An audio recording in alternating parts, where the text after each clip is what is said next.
मोहि दे दो भगति दान, सतगुरु हो दाता जी। मोहि दे दो भगति दान, सतगुरु हो दाता जी। मोहि दे दो भगति दान, सतगुरु हो दाता जी। मोहि दे दो भगति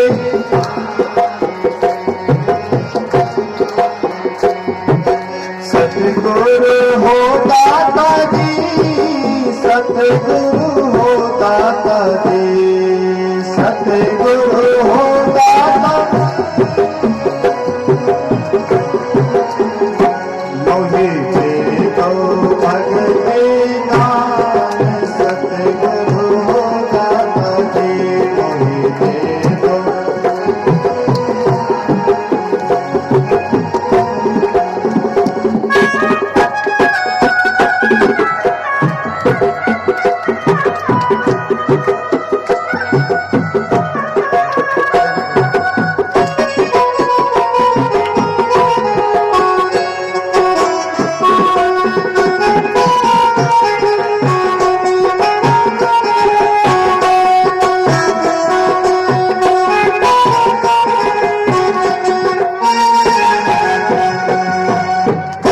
किसी विषय जाल से दे दो, दस किसी विषय,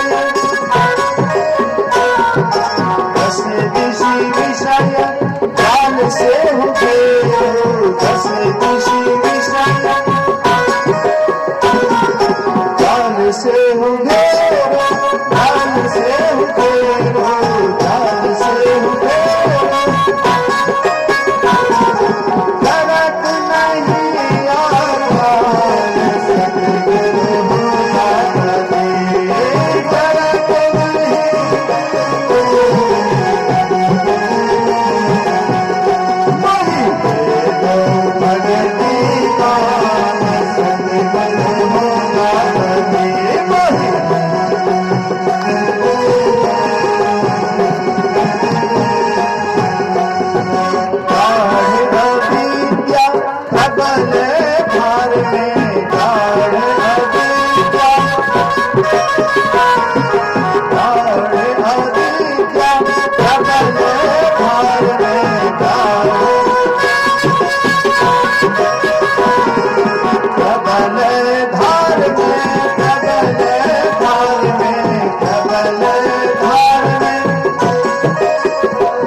भरोसा, कछु ना भरोसा, कछु ना भरोसा। गुरु तब आस लगाए, सतगुरु हो दाता जी। गुरु तब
अंतिम दिन के अंतिम पाली सत्संग में अंतिम बात को सुन रहे थे। महर्षि शाही स्वामी जी महाराज बराबर कहा करते थे, एक बूढ़ी माई दही बेच रही थी। किसी ने पूछा, माई दही कैसा लगता है? तो वह माई कहती है, बेटा गुड़ मिला के खाओगे बड़ा मीठा लगेगा। मतलब दही कैसी है ये कहने वाली बात नहीं है, लेकिन गुड़ मिला के खाओगे बड़ा मीठा लगेगा। इसी तरह से संत महापुरुषों का जो वचन है वह दही की तरह है, लेकिन अगर श्रद्धा रूपी गुड़ मिला करके अगर हम खाते हैं तो बड़ा मीठा लगता है। इसलिए रामचरितमानस में कहते हैं, बंदो भवानी शंकरो श्रद्धा विश्वास रूपिनो। कहते हैं मैं पहले भवानी और शंकर की वंदना करता हूं जो श्रद्धा और विश्वास के प्रतीक हैं। तो इसी श्रद्धा विश्वास के साथ आप लोग जो अधिकाधिक संख्या में पधारे हुए हैं, मैं आप लोगों का अभिनंदन एवं स्वागत करता हूं। अभी हम आप श्रवण कर रहे थे श्री रामचरितमानस सप्तम सोपान उत्तरकांड से। शिव अज सुख संकादिक नारद, जे मुनि ब्रह्म विचार विशारद, सब कर मत खगनायक एहा, करिए राम पद पंकज नेहा। कहते हैं पक्षीराज, सबों का विचार है, सबका मत है कि राम के चरणों में प्रेम करना चाहिए। जिस राम के चरणों में हम प्रेम करेंगे, सबसे पहले तो समझना है कि वह राम कैसा है। हम आप तो यदा कदा जैसे ही राम का नाम लेते हैं, वैसे ही राजा दशरथ के पुत्र राजा राम का ख्याल हो जाता है। लेकिन जो राम, जिस राम की चर्चा अभी आप लोग सुन रहे थे, वह राम सर्वव्यापी राम से है, सब घट में रहने वाले राम से हैं। उस राम के चरणों में कैसे प्रेम करेंगे, इसके लिए कौन सा उपाय है, इन्हीं सारी बात को सुन रहे थे।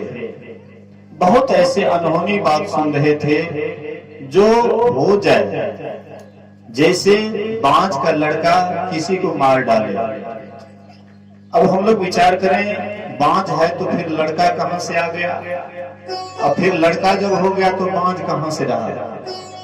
मतलब गोस्वामी तुलसीदास जी महाराज ये दर्शाना चाहते हैं कि अनहोनी बात, जो नहीं होने वाला बात है वह भी हो जाए, मैं इसको मान सकता हूं।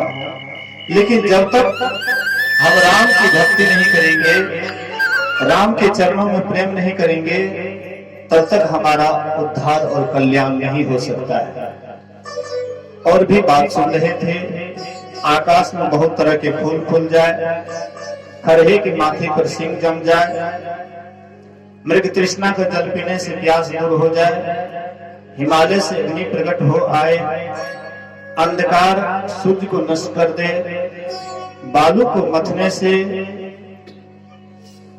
बालू को पेड़ने से तेल निकल जाए, और पानी को मथने से घी हो जाए। कहते मैं इसको मान सकता हूं, लेकिन जब तक यह जीव राम का भजन नहीं करेंगे, तब तक इसका उद्धार और कल्याण नहीं हो सकता है। हम लोग विचार करें, सब कोई चाहते हैं शांति, सब कोई चाहते हैं सुख। आखिर शांति क्यों चाहते हैं? इसलिए कि हम अशांत हैं। हम सुख क्यों चाहते हैं? इसलिए कि हम दुखी हैं। और हम आपके अंदर में एक ही तलाश है कि हमें ऐसा सुख मिले, इस तरह का शांति मिले, जिस शांति के बाद, जिस सुख के बाद कभी अशांति ना हो, कभी दुख ना हो। लेकिन हम आप अपने ज्ञान के अनुसार संसार में बहुत कोशिश करते हैं, बहुत कोशिश करने के बाद भी अंत में झक मार करके अंत में निर्णय यही लेते हैं कि जिस सुख को मैं ढूंढ रहा था वह सुख है ही नहीं। गुरु महाराज जी कहते थे, जिस तरह से कोई जन्मांध है, जन्म से अंधे व्यक्ति हैं, और अगर वह कह रहा है कि रूप विषय है नहीं, तो यह मानने योग्य नहीं है। जिनके पास आंख है वह देखता है कि रूप विषय भी है। इसी तरह से हम आप संसार में टटोलते हैं, संसार में घूमते हैं, और घूमते घूमते प्रयत्न करते करते जब वह अविनाशी सुख नहीं मिलता है, सदा की शांति नहीं मिलती है, अंत में हम यहाँ से यही कहते हुए जाते हैं कि शायद जो मैं सुख को ढूंढ रहा था वह सुख है ही नहीं। इसलिए संत कबीर साहब ने बड़ा अच्छा कहा है, वस्तु कहीं ढूंढे कहीं केह विधि आवे हाथ, कह कबीर तब पाइए जब भेदी लीजिए साथ। सुख है कहीं, हम ढूंढ रहे हैं कहीं, भला कैसे मिलेगा? वस्तु कहीं है, हम ढूंढ रहे हैं कहीं, कभी मिलेगा? एक बूढ़ी माई अंधेरी गली से गुजर रही थी, उनके हाथ में सुई था, संजोग से अंधेरी गली में गिर जाती है, और वह माई जाती है भेपर लाइट के पास, जहां पर खूब रोशनी हो रहा था, वहां जाती है और बड़ी व्यग्रता के साथ सुई ढूंढने लग जाती है। कोई सज्जन देखे कि यह बूढ़ी माई कुछ ढूंढ रही है, मदद करना चाहिए, भला करना चाहिए, इसलिए पूछते, माई तुम्हारा क्या खो गया है, तुम क्या ढूंढ रही है? वह माई कहती है, बेटा सुई खो गया है, वही ढूंढ रही हूँ। तो वह सज्जन उसका मदद करने लगे। दूसरे सज्जन आए, बोले कि आप लोग क्या खोज रहे हैं?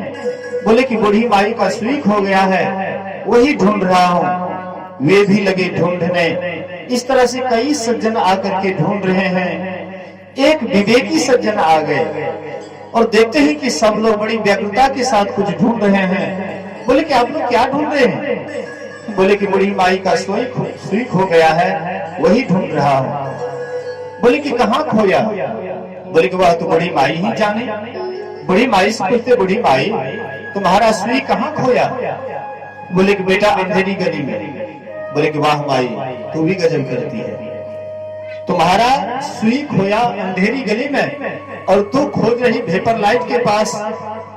कई दिन, कई वर्षों, कई जन्मों तक खोजती रहेगी, कभी भी यह सुई नहीं मिलेगा।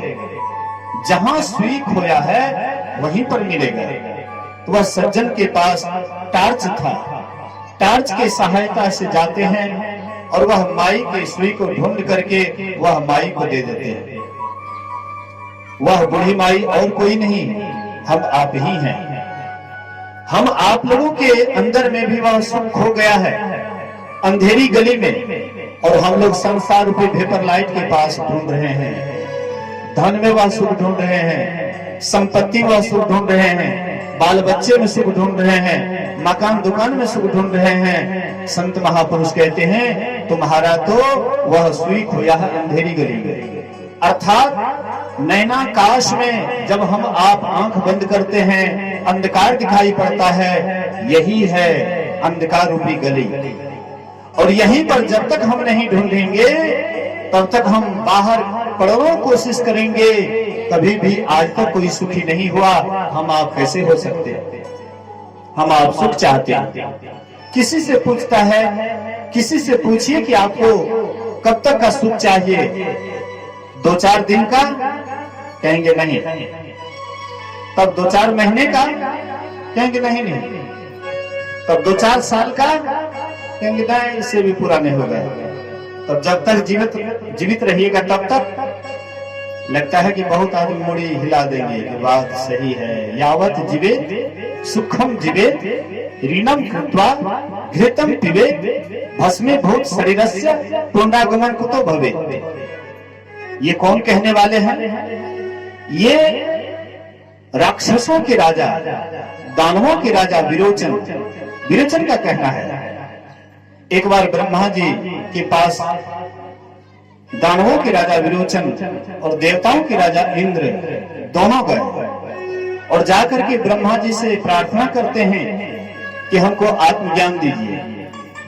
ब्रह्मा जी ने कहा कि आत्मज्ञान बड़ा सूक्ष्म विषय है, इसको समझने के लिए मेधा नाड़ी की आवश्यकता होती है, और ये मेधा नाड़ी 25 वर्ष के बाद जो ठीक ठीक ब्रह्मचर्य का पालन करते हैं 12 वर्ष तक लगातार, उनके अंदर ये मेधा नाड़ी खुल जाती है। और जिनके अंदर ये मेधा नाड़ी खुल जाती है उसका स्मरण शक्ति बहुत तीव्र हो जाता है। आप हम रटेंगे लेकिन वे ग्रंथ को देख लेंगे, सारा कुछ उसको कंठस्थ हो जाएगा। इसका नमूना स्वामी विवेकानंद दिए।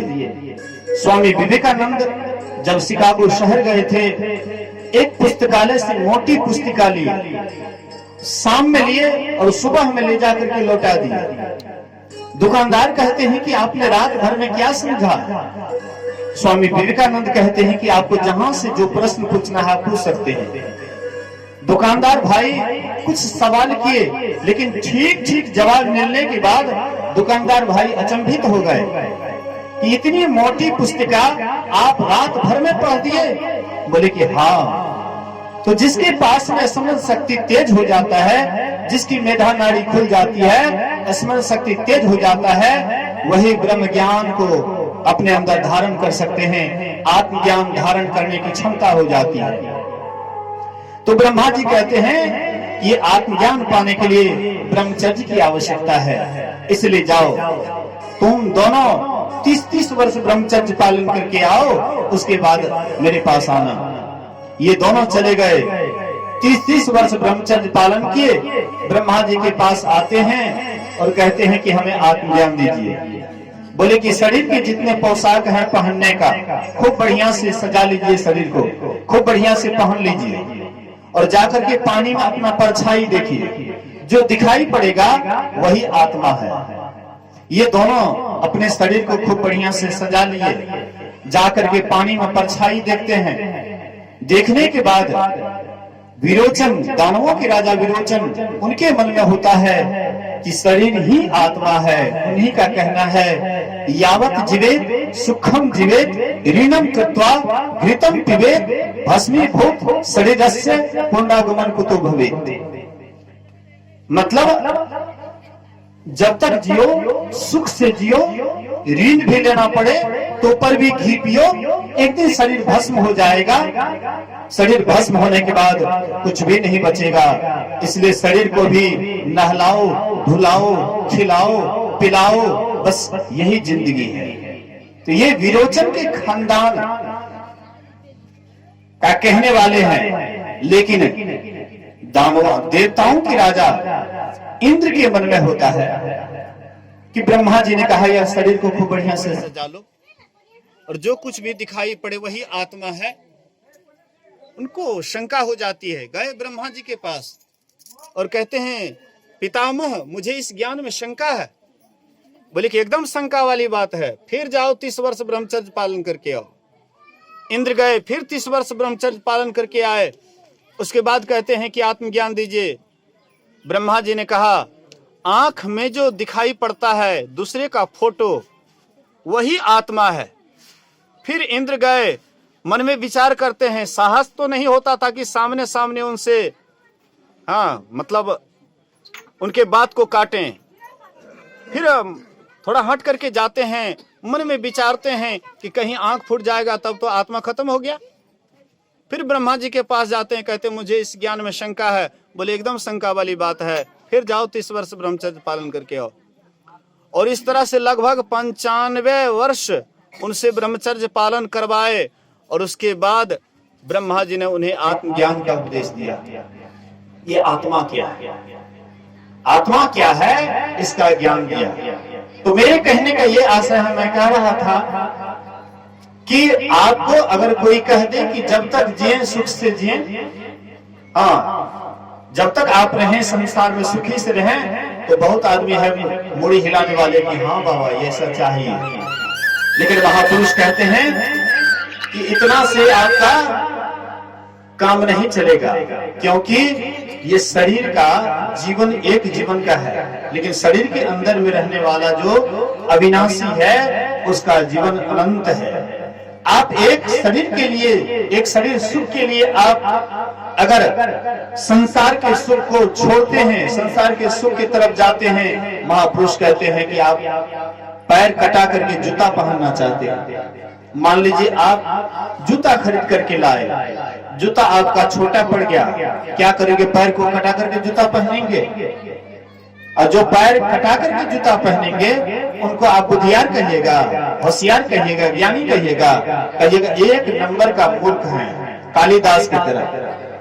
जैसे कालिदास जिस डाल पर बैठे हुए थे उसी डाल को जड़ से काट रहे थे, इसी तरह से हम आप भी अपने जड़ को काट रहे हैं। मतलब शरीर के ही संबंध में दिन रात सोच रहे हैं, लेकिन शरीर के अंदर में जो रहने वाला है उनके संबंध में हम तनिक भी विचार नहीं करते हैं। इसलिए महापुरुष कहते हैं कि यह शरीर के बाद का भी जीवन बड़ा लंबा जीवन है, उनके संबंध में विचार कीजिए। तो वह जो अविनाशी सुख है, जिस सुख के बाद कभी दुख नहीं होता है, वह जो परम शांति है, जिस शांति को पाने के बाद फिर आपके जीवन में सदा के लिए अशांति मिट जाती है, महापुरुष कहते हैं बाहर जाने से कहीं भी नहीं होगा।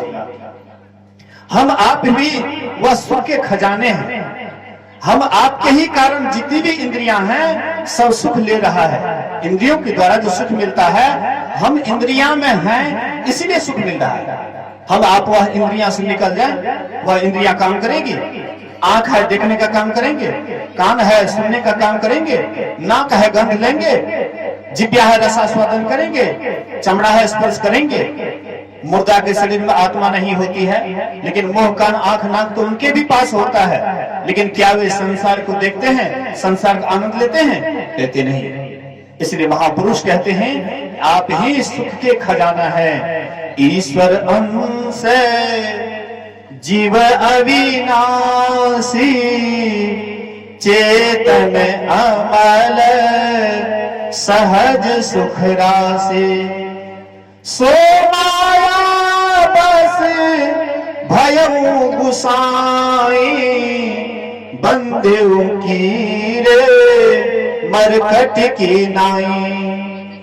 कहते हैं ईश्वर अंश जीव अविनाशी। आप हम ईश्वर के अंश हैं, अविनाशी हैं। अंश करने का मतलब आप लोग टुकड़ा नहीं समझिएगा।